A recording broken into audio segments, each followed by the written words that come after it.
Today's gospel starts in a startling way. And I imagine as we heard it, all kinds of objections come to our minds. A resistance which seems natural. Turn the other cheek, go the extra mile, and so on. Surely Jesus can't mean this. Surely, as they used to say, this is Oriental exaggeration. He can't possibly mean it.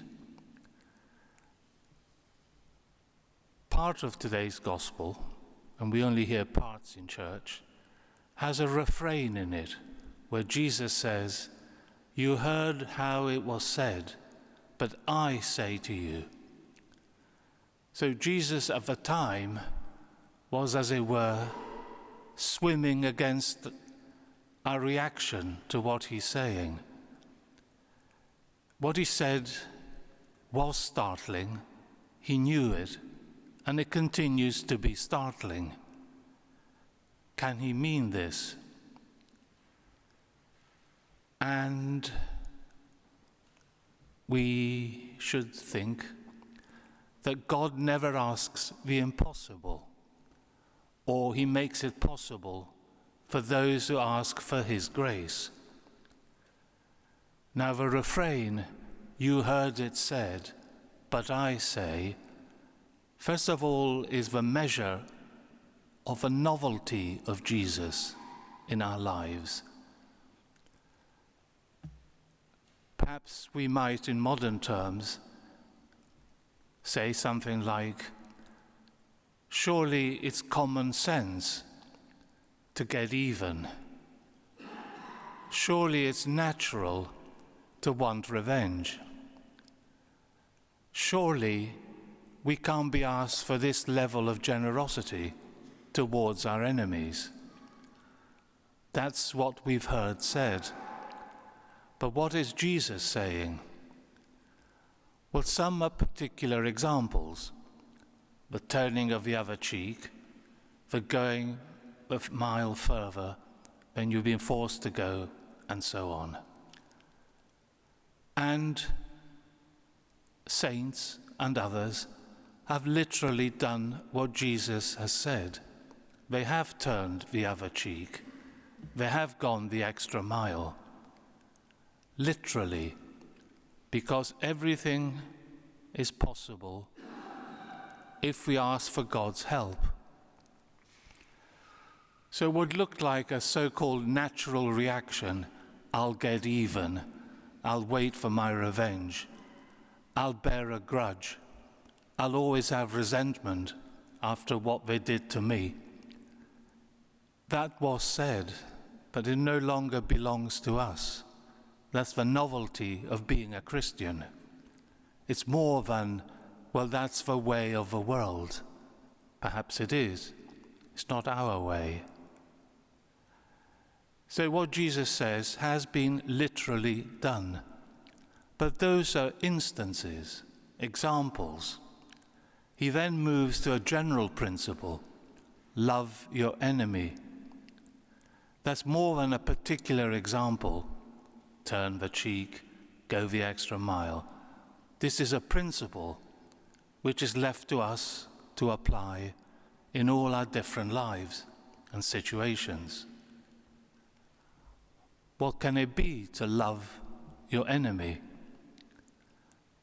As always, there's a worldly wisdom, what most people think, and we might be tempted to think, that love is an emotion. It's something which brings warmth and tenderness and delight. Well, if that's the basic model of love, it's not going to work for loving your enemy. Someone who's actively, wrongly hostile towards you is unlikely to generate feelings of warmth and tenderness.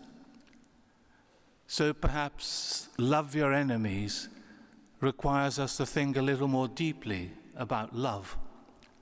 What can that be? Well, what Jesus said and did not only did it strain the belief of the disciples, as it strains our belief today. Can he really mean it? Is he exaggerating? But it strained language. As we say, the Greeks had a word for it. Well, they had a number of words for love. But those early Christians living with Jesus, listening to him, found that the words they had were strained beyond use.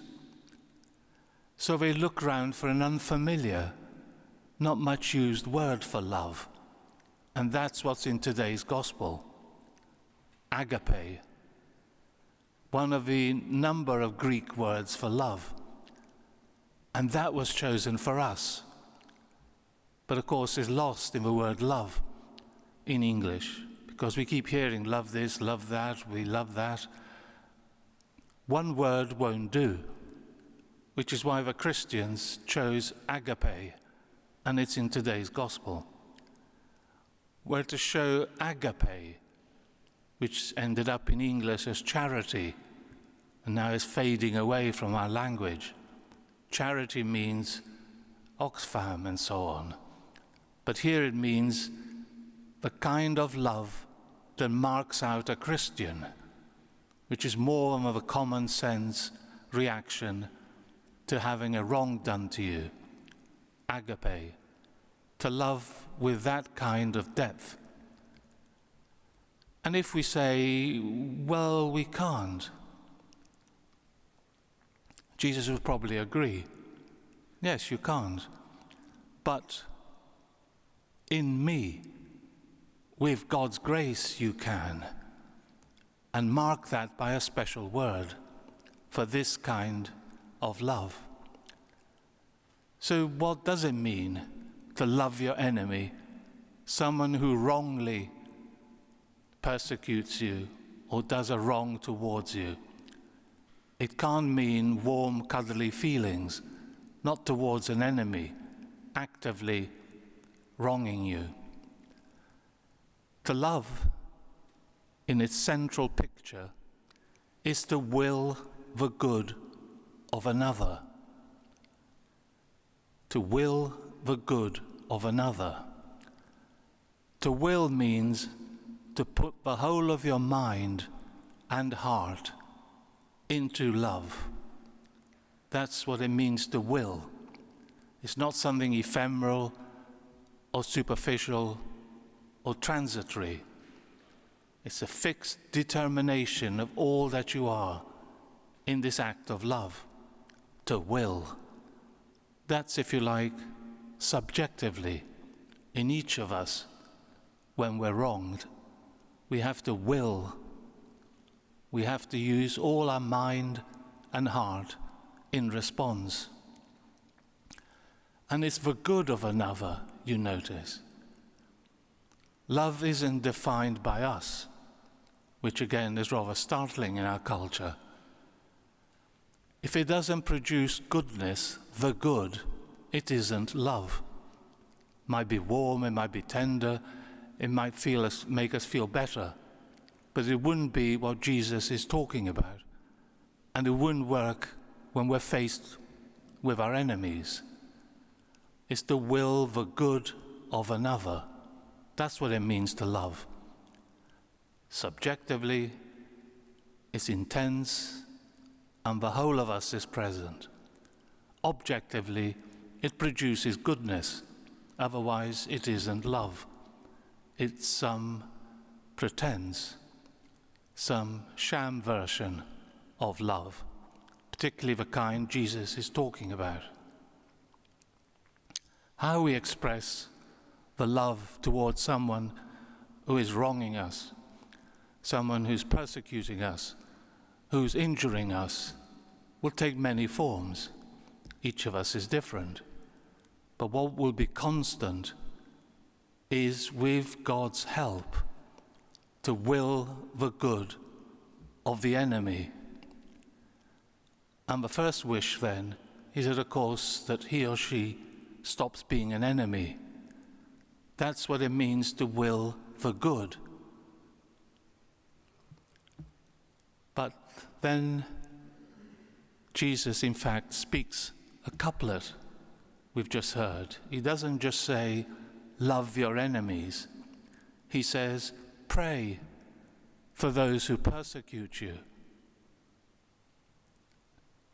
Then part of a response towards our enemies will be to pray for them, that they be dislodged from the wrong they're doing, they be changed. So love your enemies, pray for those who persecute you.